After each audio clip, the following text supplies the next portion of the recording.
এবারে কিন্তু নির্বাচন কমিশন বহুতলগুলিতে বুথ করতে চায় আর এই সিদ্ধান্তে কিন্তু অত্যন্ত কড়া নির্বাচন কমিশন। তবে এখনো পর্যন্ত শুধুমাত্র দক্ষিণ কলকাতার দুটি বহুতলের নাম রিপোর্টে পেয়েছেন তারা। কথা বলবো, রুমা পাল রয়েছেন আমাদের সঙ্গে। রুমা, সেক্ষেত্রে বহুতলে বুথ করার যে সিদ্ধান্ত নির্বাচন কমিশন নিয়েছিল সেই সংক্রান্ত কি পরিকল্পনা এখনো রয়েছে? দেখো, এ ব্যাপারে কিন্তু নির্বাচন কমিশন খুবই কড়া পদক্ষেপ নিয়েছে এবং এই চিঠিও দিয়েছে, এবং সেক্ষেত্রে মনে করছে যে জেলা নির্বাচনী আধিকারিকদের এটা ব্যর্থতা যে তারা এই বুথগুলিতে হাই রাইজ বিল্ডিং এ যেখানে বুথ করার বিষয় রয়েছে সেখানে কিন্তু তারা বুথের কোনো সংখ্যা দিতে পারেনি। শুধুমাত্র দক্ষিণ কলকাতা থেকে দুটি মাত্র বুথের, মানে হাই রাইজ বিল্ডিং এ দুটি মাত্র বুথের রিপোর্ট এসেছিল, অন্য কোনো জেলা থেকে আসেনি। এবং ডিউদের বক্তব্য ছিল যে কোন হাই রাইজ বিল্ডিং এ যারা কর্তৃপক্ষ তারা চাইছেন না বুথ হোক। সেক্ষেত্রে কিন্তু নির্বাচন কমিশন একেবারে কড়া, এবং নির্বাচন কমিশনের সিদ্ধান্ত নিয়েছে এই হাই রাইজ বিল্ডিং এ বুথ হতেই হবে। সেই কারণে এই পরিপ্রেক্ষিতে জানিয়ে রাখি, বুথ বিন্যাসের যে বিষয়টা সেটা কিন্তু খসড়া ভোটার তালিকার সাথেই প্রকাশ হওয়ার কথা ছিল। সেই সময়সীমা কিন্তু 7ই ফেব্রুয়ারি বাড়িয়ে দেওয়া হয়েছে। কেন বাড়িয়ে দেওয়া হয়েছে? কারণ এর আগে কিন্তু 81,000-এর মতো প্রায় বুথের সংখ্যা রয়েছে। কমিশন জানিয়েছিল যে এই সংখ্যা বাড়তে পারে এবং প্রায় 94,000-এর মতো এগোতে পারে। কিন্তু ডিওরা বলছেন যেহেতু 57 লক্ষেরও এখনো বাজেট তালিকায় রয়েছেন, সেক্ষেত্রে কিন্তু বুথ বিন্যাসের যে বর্ধিত বুথ বিন্যাসের বিষয়টা ছিল সেটা কিন্তু কমবে বুথের সংখ্যা। সেই একটা যেমন বিষয় রয়েছে, অন্যদিকে হাই রাইজ বিল্ডিং এর বুথ না হওয়ার কারণেই কিন্তু নির্বাচন কমিশন এই বুথ বিন্যাসের যে তালিকা প্রকাশ হওয়ার কথা ছিল সেটা কিন্তু একেবারে 7ই ফেব্রুয়ারি করে দিয়েছে। সেই সময়সীমা কিন্তু বাড়িয়ে দেওয়া হয়েছে। অর্থাৎ নির্বাচন কমিশন কড়া পদক্ষেপ নিয়েছে এবং হাই রাইজ বিল্ডিং এ যে বুথ করতেই হবে সেই বুথের হিসেব যে দিতেই হবে ডিওদের, সেটা কিন্তু আরো একবার পরিষ্কার করে দিয়েছে। রুমা, ধন্যবাদ। এনুমারেশন শেষের আগের দিন নতুন নির্দেশিকা জারি করেছে নির্বাচন কমিশন। বিএলও এবং বিএলএদের জন্য এই নতুন নির্দেশিকা জারি করেছে নির্বাচন কমিশন। কি রয়েছে এই নির্দেশিকায়? নথির সঙ্গে এবার মিনিটস অফ মিটিং এরও ছবি আপলোড করতে হবে। মৃত স্থানান্তরিত ভোটারদের ক্ষেত্রে আলাদা ডিক্লারেশন আপলোডেরও নির্দেশ। ভুয়ো ভোটার তালিকায় না থাকা নিশ্চিত করতে এই পদক্ষেপ, এমনটাই খবর কমিশন সূত্রে। আজ এনুমারেশন ফর্মের তথ্য কমিশনের পোর্টালে আপলোড করার শেষ দিন।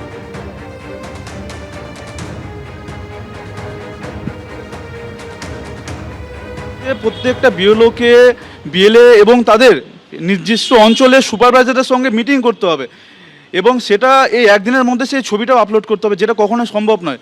যেটা বিএলওদের উপরে ক্রমাগত একটা প্রেশার দেওয়া হচ্ছে, মানসিকভাবে একটা অত্যাচার করা হচ্ছে। বিএলএদেরকে উপরে নজর রাখলো, যেটা একটা আমাদের বিক্ষোভ কর্মসূচির মাধ্যমে যেটা আমরা প্রথম থেকে বলে আসছি যে এটা ক্রমাগত একটা প্ল্যান মাফিকভাবে একটা চলে আসছে, যেটা আমরা বিএলওদের পাশে দাঁড়াচ্ছি। বিএলওরা এইভাবে এই মানসিক নির্যাতন, এই মানসিক চাপ কখনোই পারবে না নিতে। বিএলও অ্যাপে যে নতুন অপশানটা দিয়েছে সেটা হচ্ছে 10 নম্বর অপশান আর কি। ঠিক যেদিন এসআইআরের কাজটা শেষ হবে তার আগের দিন, একদিন হাতে আছে। এটাকে বলা হচ্ছে যে বিএলও বিএলএ এমওএম এই নামে দিয়েছে। এর মূল উদ্দেশ্য হচ্ছে যে কোনো ভুয়ো ভোটারের নাম ঢুকেছে কিনা, বা কোনো মৃত ভোটারের নাম ঢুকেছে কিনা, কোনো শিফটেড ভোটারের নাম ঢুকেছে কিনা, এই ধরনের যদি কোনো অ্যানোমেলি থাকে সেটা যাতে না থাকে সেটাকে নিশ্চিত করার জন্য নির্বাচন কমিশন চেষ্টা করছে। নির্বাচন কমিশনের উচিত ছিল আগে থেকেই এই ধরনের প্রস্তুতিগুলো নিয়ে রাখা। বিএলও অ্যাপে যা যা অপশান দেওয়ার সেগুলো আগে থেকেই তৈরি করে রাখলে এই ঝুঁকিটা, এই ঝামেলাটা হতো না।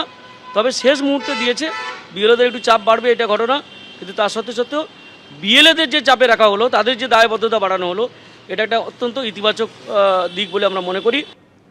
আর এ নিয়ে চলছে রাজনৈতিক বাকযুদ্ধ। আপনাদের শোনাবো কি জানিয়েছেন বিজেপি নেতা সজল ঘোষ এবং পাল্টা কি বলছেন তৃণমূলের রাজ্য সাধারণ সম্পাদক কুণাল ঘোষ। 2208টা বুথে কোনো মৃত্যু নেই, আরো 7000 বুথ এমন আছে যে বুথে মৃত্যুর সংখ্যা হচ্ছে 1 থেকে 10। কত বললাম? 1 থেকে 10। এই 7000 আর 2000 মানে 9000 বুথ, মানে প্রায় 1 কোটি মানুষ, যেখানে পুরোই মৃত্যুর হিসাব গরমিল করা হয়েছে। এর থেকেই বোঝা যায় যে তৃণমূল মৃতদের ভোট কত মাত্র। এই মৃতদের আত্মার শান্তিও ওরা চাইছে না। মৃত বা যাদের ক্ষেত্রে মানে দু জায়গায় নামের বিষয় রয়েছে, যে অন্য রাজ্যের ভোটার কপি পেস্ট করে এখানে বসিয়ে দিয়েছিল, যেটা মমতাদি আপত্তি করেছিলেন, ফলে সেগুলি যতক্ষণ মানে বাদ যাওয়ার কথা, ফলে এই মুহূর্তে এই নিয়ে কোনো মন্তব্য করব না। বিএলও সুরক্ষায় প্রয়োজনে কেন্দ্রীয় বাহিনী দেওয়া হবে। নির্বাচন কমিশনের এই ভাবনা চিন্তার মধ্যেই কিন্তু বিএলওর বাড়িতে হামলার ঘটনা ঘটল। খড়দায় গভীর রাতে বিএলওর বাড়িতে দুষ্কৃতী হামলা হয়েছে এমনই অভিযোগ। খড়দার 43 নম্বর বুথের বিএলও মানবচন্দ্রর বাড়িতে ইট পাটকেল পড়ে। সূর্যসেন নগরে বিএলওর বাড়িতে 7ই ডিসেম্বর দুষ্কৃতী হামলা হয়। ইট পাটকেল ছোড়ায় ভেঙে যায় বাড়ির জানলার কাঁচ, বাড়ির সামনে নোংরা করে দেওয়া হয় এমন অভিযোগ। ঘটনার জেরে আতঙ্কিত অন্য বিএলওরাও পুলিশের দ্বারস্থ। খড়দা থানায় তারা ডেপুটেশন দিতে চান। স্যারের কাজই করছিলাম, তো হঠাৎ বিএলও হিসাবে দেখি আমার কাচের জানলা ভেঙে দিয়ে গেছে। বাড়িতে অতর্কিতে মাঝরাতে আক্রমণ করে কিছু মানুষজন। আমি তাকে দেখিনি, আমি বাড়িতে ঘরের মধ্যে একাই কাজ করছিলাম। স্যারের কাজের সঙ্গে যুক্ত আছি, তো স্যারের কাজই করছিলাম। তো হঠাৎ বিএলও হিসাবে যখন আমি ছাদে যাই সেখানেও দেখিনি। যখন আমি ছাদ থেকে নিচে নেমে যেতে যাই তখন দেখি আমার কাচের জানলা ভেঙে দিয়ে গেছে, আমার দরজার মধ্যে গুতোগুতি করেছে এবং বাইরে এন্ট্রান্স পথটাকে পুরো নোংরা করে দিয়ে গেছে। চাকরি বাকরি সূত্রে আমাকে বেরোতে হয়। আমার বাড়ির মধ্যে থেকে আক্রমণ যদি হতে হয় তাহলে রাস্তাঘাটে থেকে তো যখন তখন আমি আক্রমণ হতে পারি। অনেক আতঙ্কে আছি, এখন তো আরো বেশি আতঙ্ক বেড়ে গেল। আর এটা তো বিরাট একটা আতঙ্ক। এরপরে যখন আমার ছেলে বেরোবে রাস্তায়, তখন যদি রাস্তাঘাটে কেউ কিছু করে, এটা তো আতঙ্ক আমার। বিএলওদের পরিস্থিতি নিয়ে বিরোধীরা তারা কিন্তু সরব হচ্ছেন। পাল্টা তৃণমূল কংগ্রেসের পক্ষ থেকে বা কি বলা হচ্ছে পরপর দেখাবো।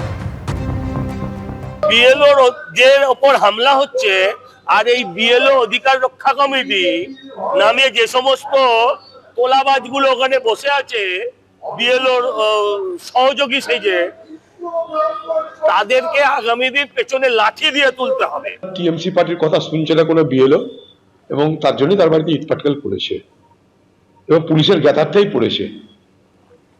এগুলো সব টিএমসির কাজ বলে আমি মনে করছি, এইটা অন্তত। খড়দাতে সেখানেও বিএলও বাড়িতে মাঝরাতে হামলা আক্রমণ বারে বারে ঘটে চলেছে। আর রাজ্য সরকার বোধহয় অপেক্ষা করছে, দেখছে যে নিরাপত্তা থাকুক শুধু পিসি আর ভাইপো, বাকি কারো নিরাপত্তা সরকারের মন নেই। বিএলওরা তো মূলত সেই এলাকার, তার সঙ্গে অন্য কোনো ব্যক্তিগত কোনো কারোর সঙ্গে কোনো রেষারেষি আছে কি নেই, এগুলো স্থানীয় পুলিশ যতক্ষণ না একবার দেখছে ততক্ষণ এটার সঙ্গে কোনো রাজনীতি আছে এটা বলা খুব মুশকিল। ইন্ডিগো বিপর্যয় দিল্লি হাইকোর্টে প্রশ্নের মুখে কেন্দ্র। 5,000 টাকার টিকিট 35,000 টাকা, কিভাবে এত টাকা দাবি করছে বিমান সংস্থাগুলি? ইন্ডিগো সংকটের মাঝে প্রশ্ন দিল্লি হাইকোর্টে। যদি কোনো সংকট থাকে তাহলে অন্যান্য বিমান সংস্থাগুলি কিভাবে তার সুবিধা নিল? কিভাবে বিমান ভাড়া 4 থেকে 5,000 টাকা থেকে 30 থেকে 35 পর্যন্ত উঠে গেল? ইন্ডিগো বিপর্যয় দিল্লি হাইকোর্টের প্রশ্নের মুখে পড়ল কেন্দ্র। এবিপি আনন্দ, এগিয়ে থাকে, এগিয়ে রাখে।